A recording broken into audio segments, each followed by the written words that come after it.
صلی اللہ علیہ وسلم نے جو تمہیں عطا کرے وہ تم لے لو،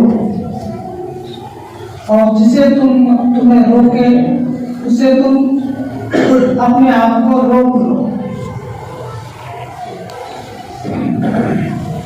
یعنی جتنی چیزوں کا حکم ہمارے آقا صلی اللہ علیہ وسلم نے فرمایا ہے اس پہ ہم عمل کرنے والے ہوتے ہیں، اور جتنی چیزوں سے، جتنے خرافات سے، جتنے عمل سے، برے عمل سے ہمیں روکا، ان تمام برے عملوں سے ہم روک جائیں، اپنے آپ کو روک لیں۔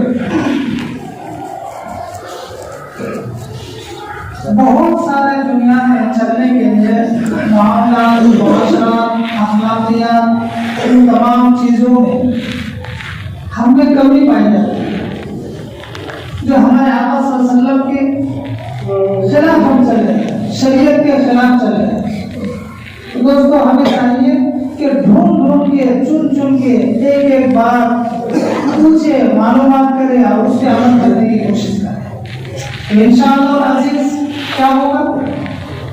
کل قیامت کے دن ہماری پکڑ نہیں ہوگی، ہم بچ جائیں گے، ہمارے آقا صلی اللہ علیہ وسلم ہمیں پہچان لیں گے، ہمارے لیے سفارش کریں گے، اور آقا کی سنتوں کو اگر ٹھکرائیں گے، آقا کی سنتوں کو اگر پامال کریں گے، جن چیزوں سے ہمارے آقا صلی اللہ علیہ وسلم روکے ہیں، ہمیں آپ کو خبردار کیے ہیں کہ ان چیزوں سے باز آ جاؤ، پھر ان چیزوں پہ ہم جبرن عمل کریں، زبردستی وہی کام کریں۔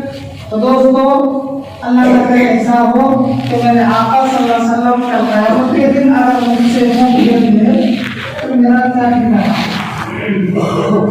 صرف یہ کیا امید ہے کہ کمی بیشی جو بھی ہوگی ہمارے آقا قیامت کے دن ہمارے لیے سفارش کریں۔ ہماری نمازیں، ہماری عبادات، ہمارے عمل ہم سب جانتے ہیں کہ کیسے عمل ہو رہا ہے، کیسی میری نماز ہونی چاہیے، کیسی ہماری عبادت ہونی چاہیے، کیسے اللہ کی بندگی کرنا چاہیے، سب کو معلوم ہے، لیکن فرض ہے، حکم ہے، کر رہا ہوں، حقیقت میں نہیں ہو رہا ویسا جیسا ہونا چاہیے۔ تو دوستو امید یہ ہے کہ اللہ کے رسول صلی اللہ علیہ وسلم کے حکم کے مطابق چلوں گا، انشاءاللہ ہمارے آقا صلی اللہ علیہ وسلم قیامت کے دن سفارش کریں۔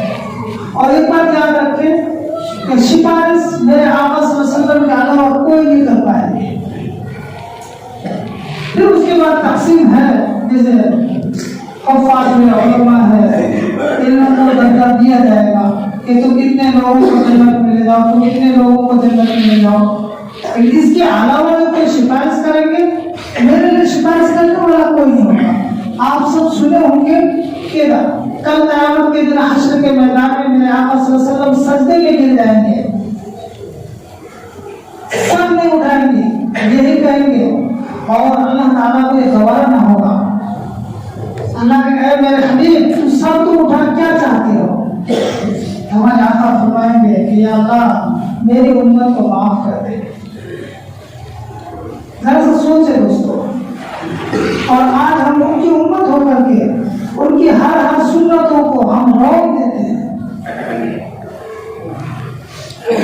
دوستو بزرگوں، ہم سب عزم کریں کہ ہم سب ہمارے آقا صلی اللہ علیہ وسلم کی سنتوں کے مطابق ہم اپنی زندگی گزاریں گے۔ جن چیزوں کو ہمارے آقا صلی اللہ علیہ وسلم نے خرافات کہا ہے، جن چیزوں کو ہمارے آقا صلی اللہ علیہ وسلم نے نفرت کیے ہیں، ان تمام چیزوں سے ہم بچنا ہے۔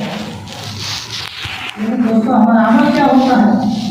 ابھی پہلا 1 جنوری میں پورے گاؤں میں، ہر گاؤں میں، پورے علاقے میں کیا زبردست طرح سے مسلمان کی اولادیں، مسلمان کے بچے پہلا سال منایا، جشن منایا، اور اس جشن میں کتنے خرافات ہوئے سب کو معلوم ہے، اچھوں کو معلوم ہے، اگرچہ ہم وہ کوئی عمل نہیں کیے ہیں لیکن معلوم تو ضرور ہے کہ اس جشن میں، اس پکنک کے اندر یہ نوجوان طبقہ کیا کیا نہیں کیا۔ دوستو کیا ہمارے آقا صلی اللہ علیہ وسلم کی سنتوں کی دھجیاں نہیں اڑائی لوگوں نے؟ کیا یہ بچے مسلمان کے بچے نہیں تھے؟ کیا نبی کی امت نہیں ہے یہ بچے؟ لیکن ان بچوں کے پیچھے ہماری محنت نہیں رہی. ہم نے کچھ بھی نہیں کہا. میرا بیٹا میں نے جنم دیا, میں کھلا کر کے بڑا کیا, لیکن میری ہی بات نہیں مانتے. میں اس کو دو بات کو جھوٹا نہیں کر کے روک سکا. اب سوچئے کیا ہماری تعلیم ہے, کیا ہماری تربیت ہے اپنے اولادوں کا, جو میری بات نہیں مانتے ہمارے اولادیں اور جا کر کے پکنک مناتے. یہ وہ نشہ رکھا. ابھی بال کا کٹنگ جو ہے, اس بال کے بارے میں جانیں گے, ایسے بال والوں کے لیے جہنم ملے گا. جو کٹنگ جو ابھی چل رہی ہے چاروں طرف ایک ٹکلا ہے, بیچ میں بال, ایسے بات کر رہے ہیں مسلمان کے بچے, اور فیشن سمجھا جاتا ہے. تو اس کو کون سنبھالے گا دوستوں, کون سنبھالے گا, اس کو کون کہے گا؟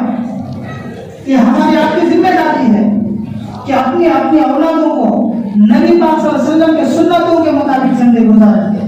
اگر مان لیں تھوڑی دیر کے لیے سنت کے مطابق نہیں گزار پا رہے, نہیں کر پا رہے عمل, تو کم سے کم اپنی جگہ میں رکھو, حق تو نہ کرو, دوسرے کا عمل تو نہ کرو.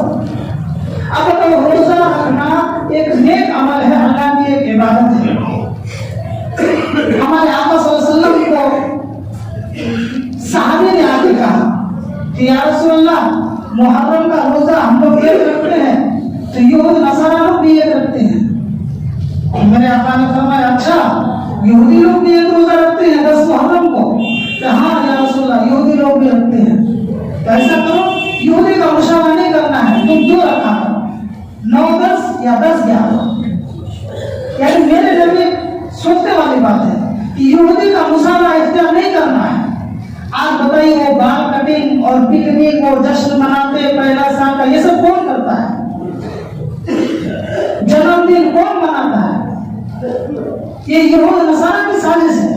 اور آج ہمارے بچے کر رہے ہیں, مسلمان بچے, اور کچھ تو مدرسے میں آداب پر تھوڑا بہت پڑھتے ہیں اور پڑھ کے چھوڑ دیتے, وہ لوگ اور شیطانی کرتا ہے.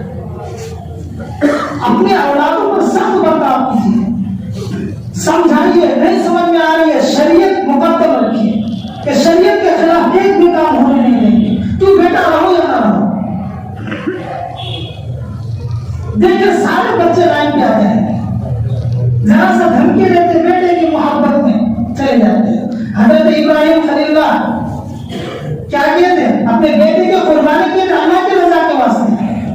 اور ہم جہنم کا ٹھکانہ بناتے ہیں, جہنم کو شیطان کو خوش کرنے کے لیے اپنے بیٹے کو کچھ بھی نہیں کرتے, کوئی بھی چولہا استعمال نہیں کرتے.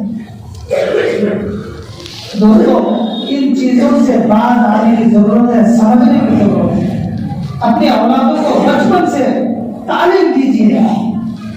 ٹھیک ہے مولوی حافظ بننا کوئی ضروری نہیں ہے, کچھ تو دینی تعلیم تو رہے. مسلمان بننا تو ضروری ہے, مومن تو بننا ضروری ہے, عالم بننا ضروری نہیں ہے, لیکن مومن بننا تو ضروری ہے. کیونکہ اللہ تعالیٰ نے جنت بنائی ہے صرف ایمان والوں کی, صرف ایمان والے ہی جنت میں جائیں گے. یہ تو کمپلسری بات ہے کہ ایمان والے کے علاوہ کوئی بھی جنت میں نہیں جائیں گے. اور منافق سب سے نچلے والے طبقے میں جائیں گے. منافق کیا ہوتے ہیں؟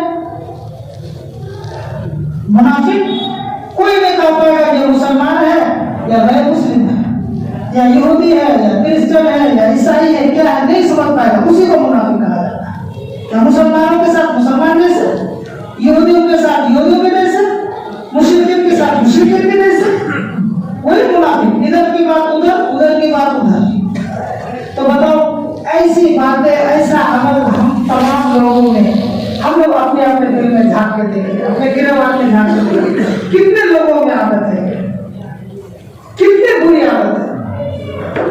اور یہ منافق کہا جاتا ہے. اور منافق کے بارے میں ہمارے آقا صلی اللہ علیہ وسلم نے فرمایا کہ جتنا نقصان منافق سے ہوا دین کے اندر, اتنا نقصان کافر سے بھی نہیں ہوا.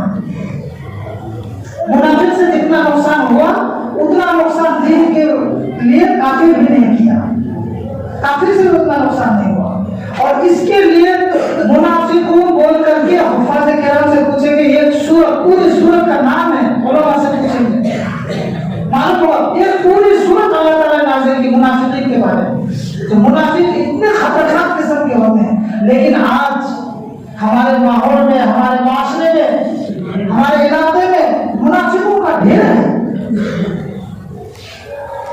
تو دوستو اللہ تعالیٰ سے دعا کریں کہ اللہ ہم سب کو صحیح راستے پر چلنے کے لیے توفیق عطا فرمائے.